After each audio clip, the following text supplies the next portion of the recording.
employment change a little bit, or how that's been maybe a little bit troublesome?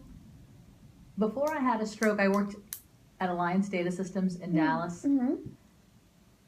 And then after the stroke, now I volunteer because I can't handle such high pressure, I can't multitask as quick and as good as I used to. Yeah, okay. Thank you for sharing that. Okay. Let's talk about your home a little bit. How do you manage laundry, cleaning, cooking? What do you got down, and what's a little bit more difficult? Laundry is easy because what I do is I have a laundry basket, I put it on top of the wheelchair, and I push it to the laundry room, and I unload it from the wheelchair and load it up. So that's easy. But I don't do any cooking because when I try to cook things on the stove and I stir it, the whole thing moves around. Like nothing to stabilize yes. that kind of. Okay. That makes sense. Okay. And so what do you normally eat, or how do you manage I eat out all the around time. that? Okay. Because I'm afraid of it fall. Like when I was in occupational therapy, the therapist said if you're going to cook, get a big pitcher of water. So if it falls on you, you can... Yeah. And so that just scared me, so I don't do a lot of cooking. Yeah. Because I don't want to get burned. Right. Because I only have one hand.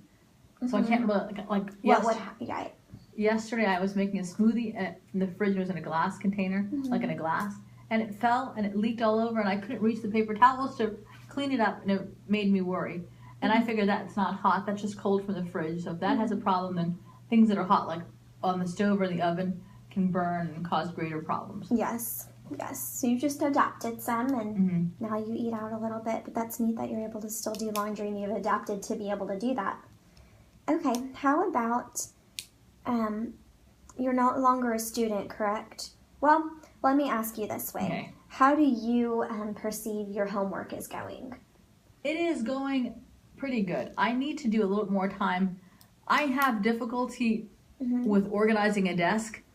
So I need help with that. Okay. Like organizing a desk, the greatest challenge I have is there's so much junk on the desk, so there's not a space for me to do my homework, to lay out my supplies and study.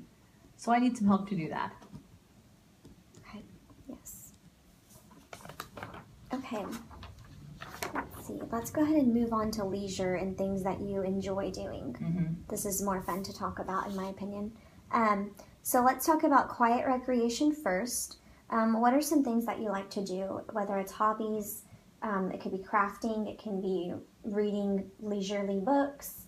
What are some things that you enjoy? I like to read. Yeah, okay. What are some things you like to read? I read the Bible. Just out of curiosity. And I like to read Christian books, like Max Lucado. And I like books on time management and organizational development, organizational behavior, and biographies to see what famous people have done that worked and didn't work. That's neat. Does anything about reading give you trouble? No. You're able to... I'm a good reader. My occupational therapist a long time ago told me to take a colored note card, and I used that as a reader to stay on the same line. And that's a huge help for me. Okay. It's a good strategy.